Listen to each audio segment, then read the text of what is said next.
Heyo, it's Tim at Vince, and today I want to go over X4 Foundation's Reemergence.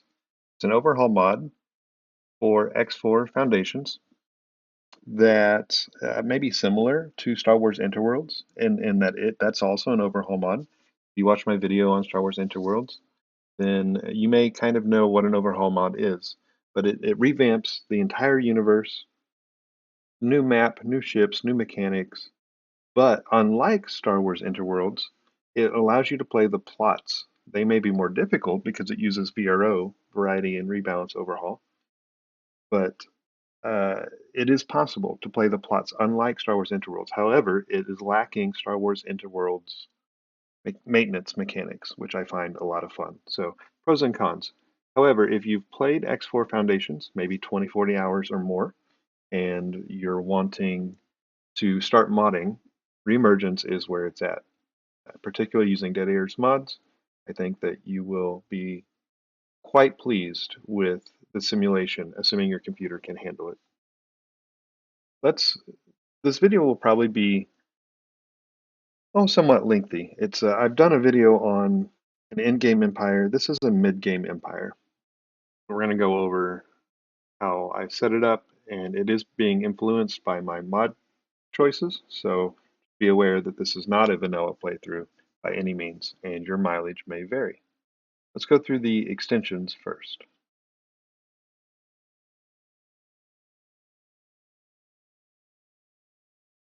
All right, so let's go through the mods that I have installed.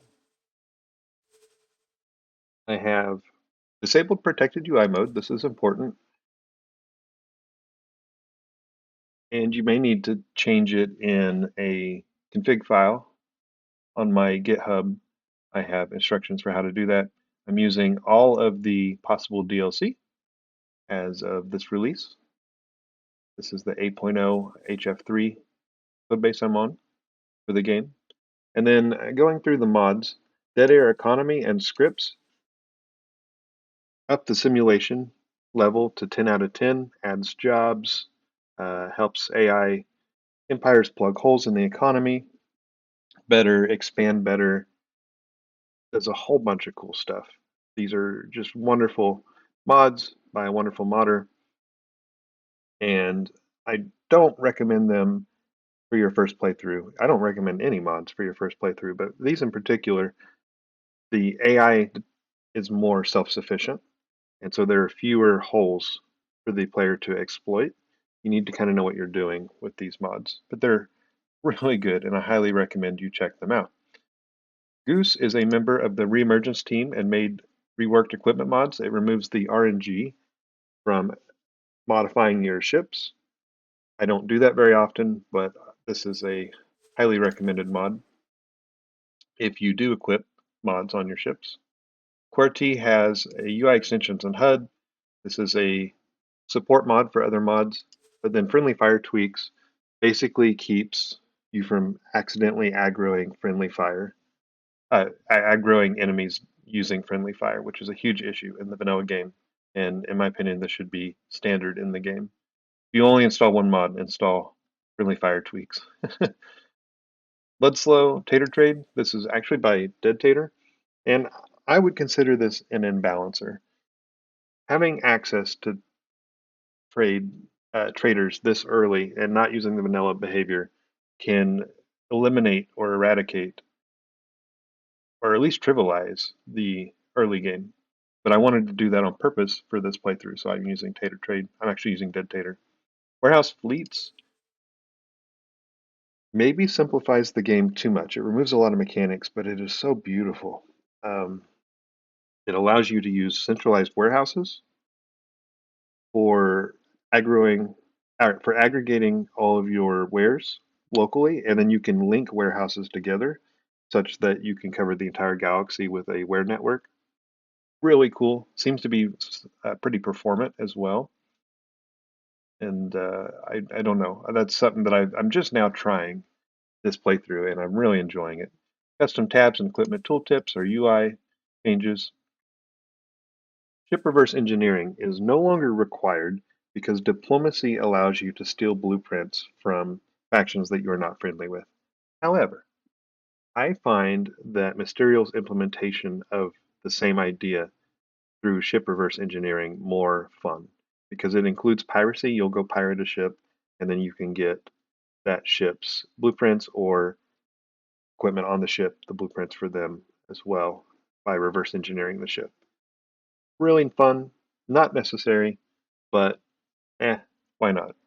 Improved patrol and reaction force work together to give your military some automation. Variety and rebalance and overhaul and BRO assets are required for reemergence, and they redo the combat balance, added some new ships, I think, and new weapons. Mod support APIs support other mods. Skills Matter Less from Starkelp is probably one of my favorite mods on this list. This improves the perceived competency of AI pilots throughout the entire universe. Not just your own, but also makes combat more difficult because it boosts the AI as well for AI factions. Really cool mod. AI Imitate. The main reason I have this, it does allow tugs to quit towing when fleeing. The main reason is it allows your player miners to eject unsellable cargo so they don't fill up with cargo they can't sell. Huge for the way you build your stations. I have videos if you don't run this mod on how to set up mining depots so that you don't run into that issue. But with AI Imitate, you can just throw everything together on a station. It doesn't matter what minerals and gases you have. AI Xenon Miners allows Xenon miners to flee instead of fight whenever they're attacked, and they no longer drop laser towers, which is requested when they flee. All of Known Space is a straight up cheat, but it allows me, I'm doing some testing on DeadAir's evolution, and I wanted to be able to see the Xenon and see the whole universe, so this adds satellite coverage to the entire universe at the very beginning of the game. Bail 30 seconds to 10 seconds says that when you're trying to commit piracy on a small or medium ship, then they will check whether they should bail the pilot every 10 seconds instead of 30 seconds. And then also large and XL ships will potentially bail crew more often as well, I believe. Logistics optimizations. So I had, Tim Vince is me, I had this AI trade mod that is basically a subset of logistics optimization. This does more to help traders throughout the entire universe, not just your faction, than my mod did. So I recommend not using AI trade and using logistics optimization instead. For now, assuming it stays supported, then this will be the mod I recommend that you use. Reemergence for DeadAir, the adapter, ship pack, the Skull and Bones expansion, and then Reemergence are also from the RE team. And that concludes the extension section.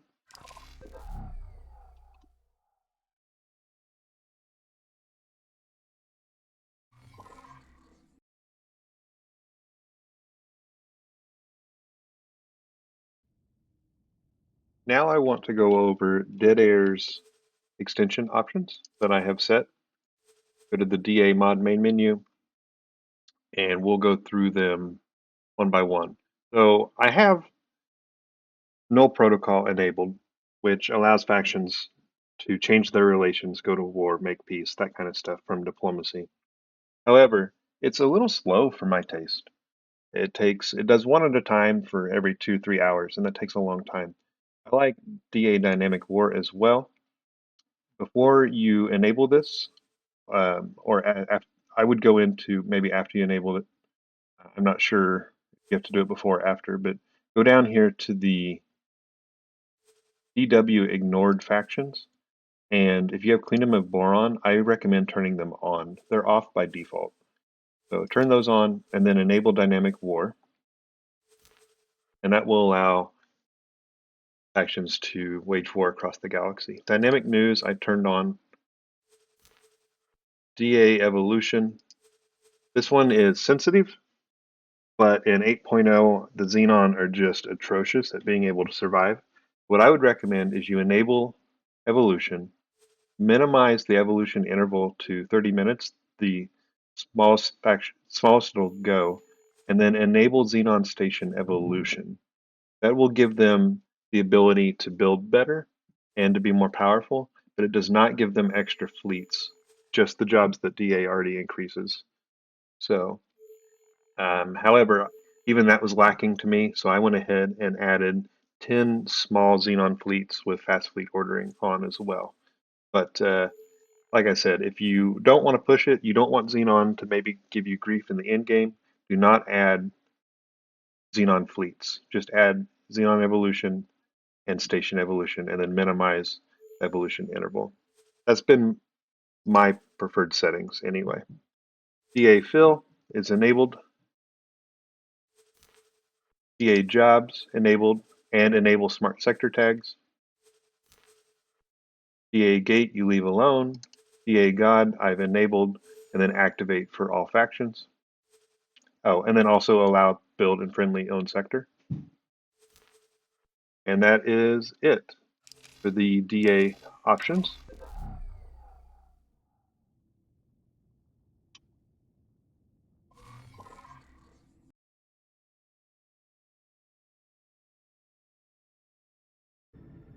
All right, I'd like to go over where I'm at in the game physically. You are a character in the game, so you must be somewhere in the universe at all times.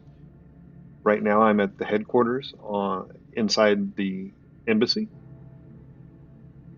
And then if we look at where the headquarters is at, I'm playing the Alaankwa Corporation. It's a gigantic corp, basically an mini empire, has its own military, and property owned. I'm on the Alaankwa headquarters here. We look at it and see that we are in memory of Prophet 9 with the signature planet down below, and we are building for terraforming. Get a flight school up and going so that I can get better skilled pilots.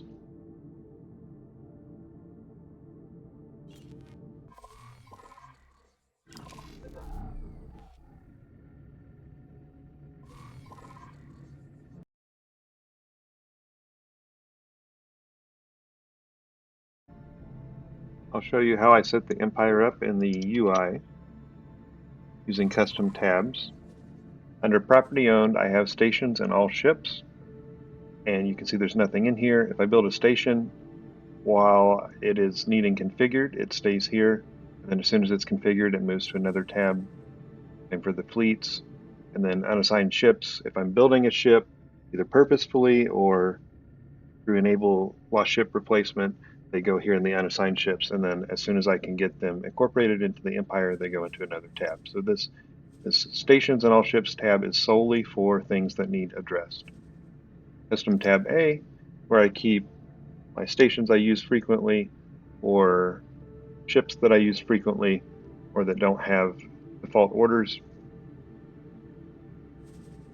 Custom tab B it's for fleets where they have custom orders, or they have default behaviors that are running, and I don't need to manually intervene on them, or at least very often, and they just kind of handle themselves.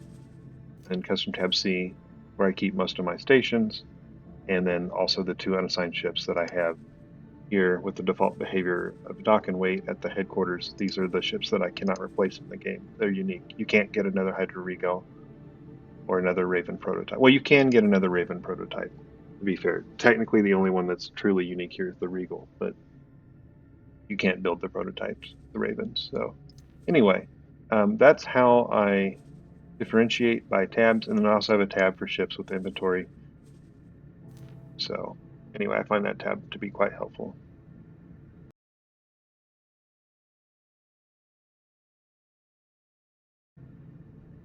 To me, your progression in the game is not dependent on the number of ships you have. Early game maybe, but if you're looking between early game, mid game, and late game, really you should look at your infrastructure, not your ships. Let's start with the ships before we get down into the meat and potatoes of the video. With the infrastructure, let's go ahead and just look through the different ships I have and what fleets I have doing what. And that might be kind of interesting anyway to take a look. So I have the Aegis shuttle service in Aquila's Beacon. This ship is pretty handy because you will occasionally get quests around the universe where you need to go land on a station. And I have the shuttle service is basically is it Zephyrus, I believe? It's an OTAS ship that has these docking ports, 4 of them, that I put scouts on.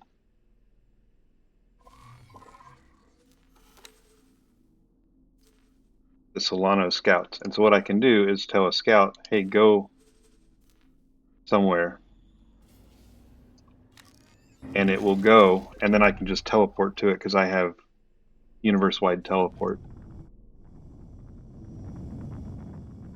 This might be going to a station, and then I'll teleport to that fighter and get off on the station and go talk to people. Although you need to do it less frequently than you used to because of diplomacy. You can invite faction representatives to the embassy, and then that will come back and redock automatically on its own. So I just resume. Uh, when it's docked somewhere and waiting, I just resume and it goes back automatically when I'm done with it. Astral Architects. These are just builder ships with a Skiron gunboat on it for defense. And they build my stations. There's a pretty big station. Maybe overbuilt that one a little bit early game, but that's okay. And then the Reclamation Directorate is a Tueta. Normally this would go under the Custom Tab B because it has its own order.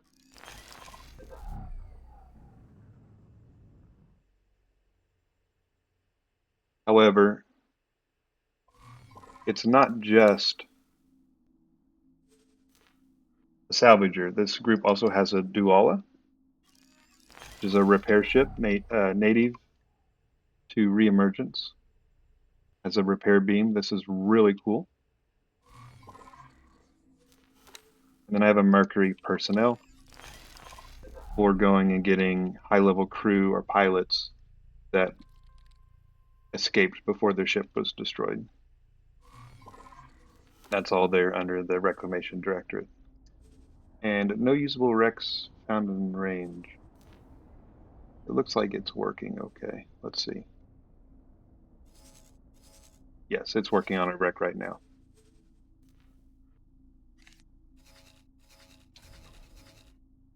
Then I have Custom Tab B. We have the Reactionary Force ships, Sector Patrol ships, Sinless Smugglers, Star Freighters, Trade Syndicate, Transit Networks. And we'll go through these one by one.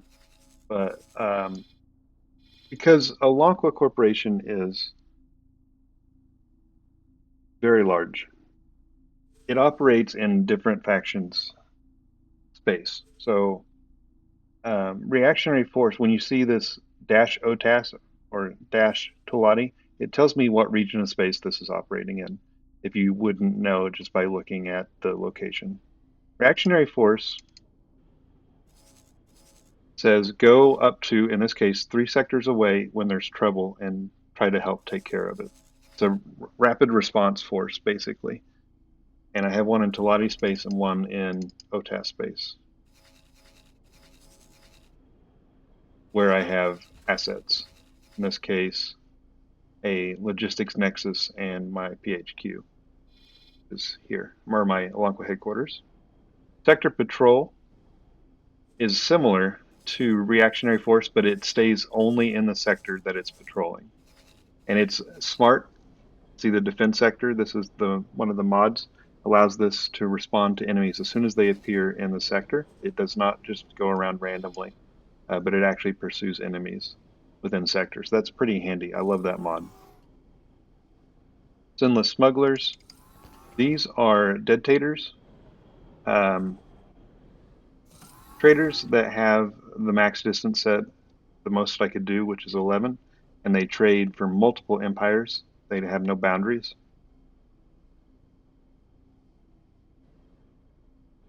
Where the trade syndicate is a dictator fleet that's limited to to OTAS territory only. I could do a trade syndicate for any empire just to boost rep with that empire. And these ships are set on Mimic. This is mimicking the settings for trade syndicate. And how I did that, if you go into individual instructions, you can actually set trade restrictions to OTAS, which is a blacklist or a trade rule. And then they will only trade with OTAS stations, which is pretty handy. And then we have the transit network, which will be explained further when we get into the logistics of warehouse fleets. But and ignore all these ships. Like I said, mid-game's not defined by the number of ships you have. I just printed a whole bunch right before this video. But transit network moves goods and wares into and out of the logistics nexus. And then if you want to go from one logistics nexus, which is like a big warehouse, to another, we have the star freighters, which are giant freighters. You can see them passing each other here. And they normalize the stocks between warehouses. And then custom tab C, I think we have covered. They're just the stations that I want to go through, and then the unassigned ships.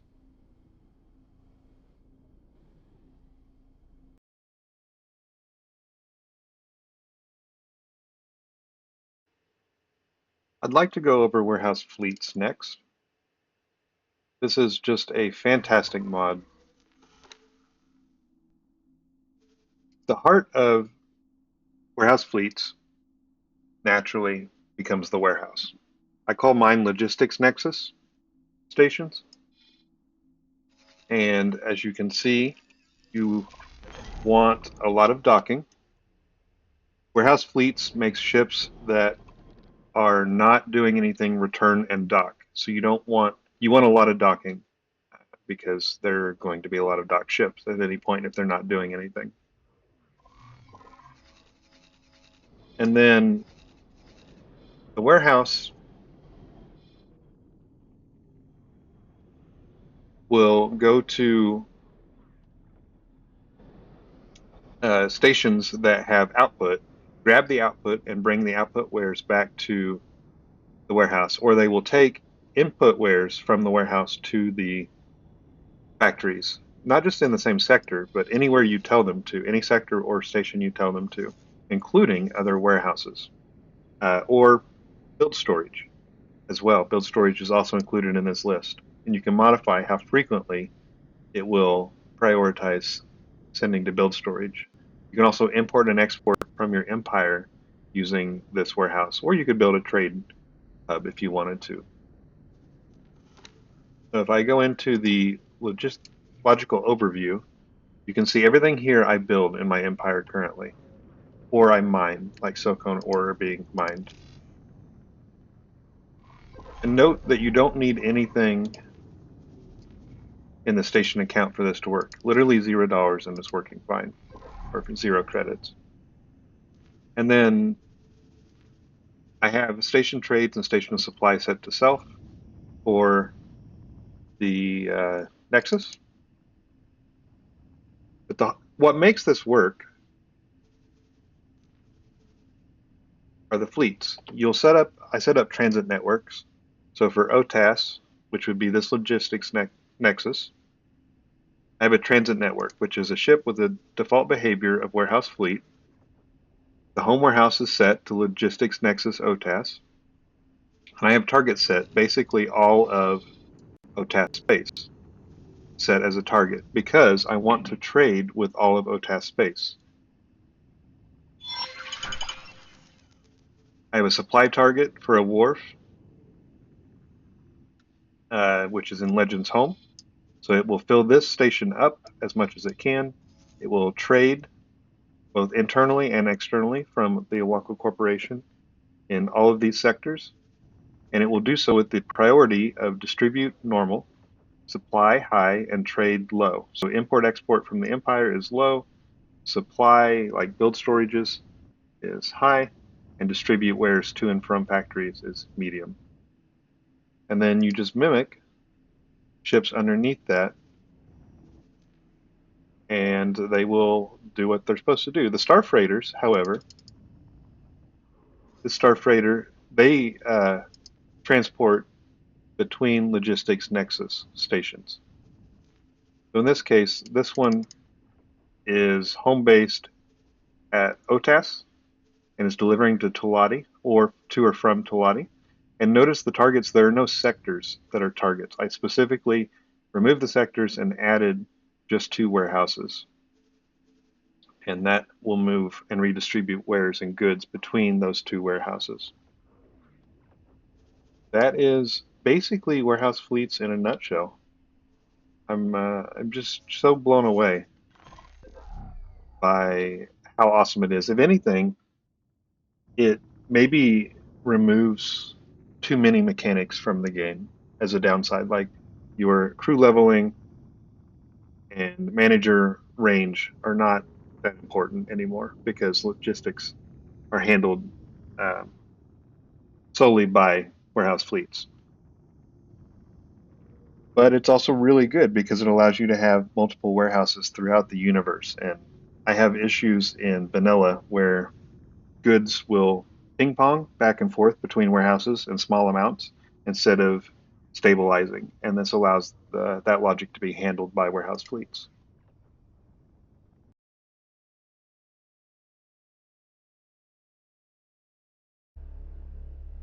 This is a good time to take the opportunity to show off a little bit of what makes Reemergence unique.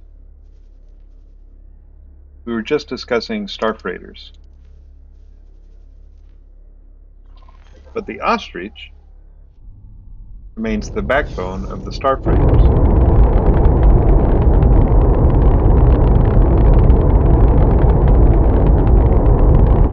That's really loud, so we're going to pause it. These ships are XL class ships. Think auxiliary or carrier, battleship, builder. That size of ship, they can haul. This particular ship can haul 200 meters cubed of liquid, solid, or container storage. It just can't handle Protection. And they're just freaking amazing. They're one of many different ships added to Reemergence, and then there's even more coming with 2.0. So I just wanted to point out this is the type of ship that I use to haul large volumes between warehouses. And it's just really well suited for that.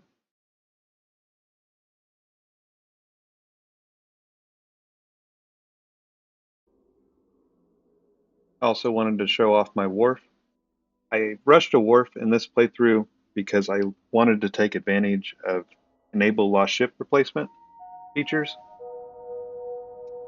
And most of my empire is therefore built using small and medium ships that I can replace. There are some large ships and some XL ships here or there. For the most part, I'm using small and medium ships that I can replace from this shipyard. This, to me, is middle game progression. You could be potentially in the middle game, in my opinion. I mean, this is very subjective with like equipment docks. So equipment docks allow you to scale early middle game or late beginning game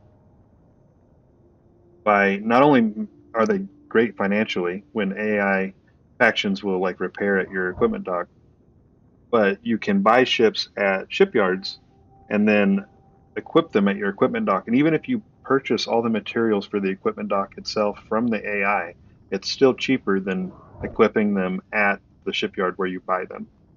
And so equipment docks are great stepping stones, but I rushed a wharf just so I could have enable lost ship replacement feature going. And so therefore I would consider this the solid middle game where you can print ships as much as you want. And people might consider this end game even, but there's a lot more to printing ships than the ability to print them. from a wharf. You have to be able to have the infrastructure to support that. And really, you can buy a lot of it from the AI if you wanted to, if you're wealthy. But um, this is something that I wanted to point out that I have that you may not. You may be like, oh, this is super advanced. Well, you can rush a wharf. They're not that expensive, and they do allow you to replace ships for free, basically.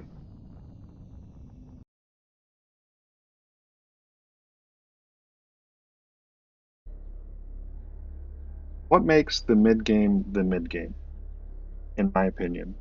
Or, well, maybe we ought to break this down into early game, mid game, and end game. The beginning game, I've heard some people describe it that it's until you get your second ship, and then you're in the mid game. And I don't think that that's accurate, particularly for Reemergence or people that have played quite a bit. You're going to get a second ship pretty quickly. Maybe for your first time through, for sure, that might be a beginning game. But I would like to expand that definition so that beginning game means when you are getting your first few ships, you're going through some of the plots, you're setting up your first few stations, getting miners set up, trade fleets, that kind of stuff. That's all early game. And then mid game, I would say, is where you have enough infrastructure that you can enter late game later. Like you can build yourself to late game, and that's in the mid game. And we'll go over that here. And then late game, I have a video on late game empires, and that's where you have like a full Commonwealth setup, maybe a Terran supplement, or a full Terran's weird because there's not that many wares, but I'm really talking about like your standard Commonwealth beginning, mid, and late games. You've got the full Commonwealth setup. Um, you can print as many ships as you want. You're working on terraforming, and you can use. It's really about scalability to get to late game. So, um, yeah, what is mid game though? This is everything I would say should be in existence for mid game. On this tab, I've reordered everything. So custom tab C, you're going to need the headquarters. I mean, that's just a given. So that should be a gimme. You're going to need, actually, let's start with the fleets. I would recommend that you have at least one builder ship. Builders are a fantastic way to build crew level early to mid game, and so get a either board or purchase a builder, and multiple if you can have them, because building multiple small factories is faster than building one large factory for overall output. So you get several builders if you can, and go into mid game with those. You're also going to want a military in the mid game. You should start building up your military besides just having a little some wingmen flying around you early game. Now you want to get fleets. So I have a reactionary force here and a sector patrol here that I'm showing for defense and offense. Maybe have some traders, some miners going by mid game, and then the Tueta for mid game is for closed loop scrapping, which is what I would define. The mid game is defined by scrapping as an economy, the closed loop economy. So, and you can see that here with the scrapyard. We also have production boosts, which are a DA thing, and workforce goods, which I would define as food and medical supplies. If we take a look at the production boost,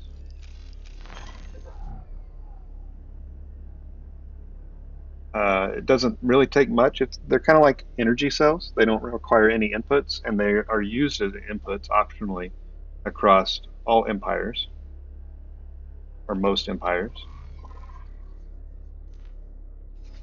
See if I can get back to it. Production boost, logical overview. You can see here I only have two of each. There are three kinds. And they also are taking in food rations and medical supplies because, as you'll see, everything I have has a workforce. You might as well start with workforce because you want it for the wharf or for your equipment docks, but particularly for a wharf, you need a workforce to supply your ships with crew and pilots. And so you might as well build workforce on all your stations. And then that leads me right to workforce goods is another one that I recommend having mid-game. Get a set of food and medical supply stations set up. And then finally, that leaves us with the scrapyard. Not the most beautiful scrapyard, but it's here. Needs more storage. You can support 4, what is it, recyclers to 1 processor? Or is it 4 processors to 1 recycler? I'm not sure which. Unless you're doing Terran, and then that ratio doesn't work. Notice I built the scrapyard in a sector that has 417% sunlight, so I don't have to build as many solar panels. And you want to overbuild the solar panels so that you can also make this an energy, a solar power plant. It combines, if we look at the logical overview, and I am exporting energy cells,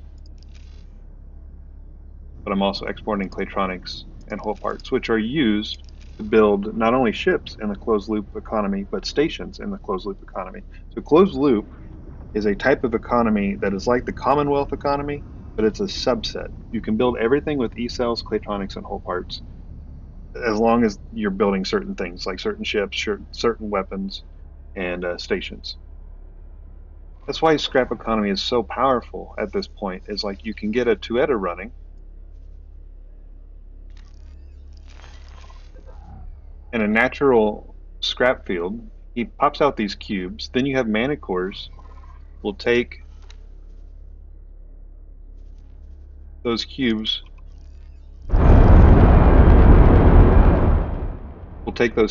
to the scrapyard. That was really loud. And then the scrapyard will process them into full parts and Claytronics, which you use to build other stations. This is why it's a minimum viable product approach to the mid-game. If you have your production boost, your energy cells, which is included in the scrapyard, whole parts, Claytronics, and workforce goods, you have everything you need to build your wharf and produce closed loop source ships from the wharf, which enables lost ship replacement. This will propel you into the late game. The late mid game is for when you start building up other stations to build out that Commonwealth chain, and then as you build the Commonwealth chain, you transition to the end game where you start to scale once you have once the width is covered of all the types of wares that you want to produce, then you scale and do depth, and that's the late game. So anyway, um, I guess maybe one last thing I'll show you on the wharf. You go to build ships. I'll show you what I mean. I can build a Zephyrus, the virus, scrap using argon equipment. This ship doesn't take anything except whole parts, Claytronics, and energy cells to build. Turrets, the engines, all that can be built in closed loop. Very handy. So anyway, and then maybe the next station would probably be something to build destroyer main weapons, so that when you get an L shipyard, you can build destroyers with their main cannons. Anyway, thanks everyone for watching, and have a good day.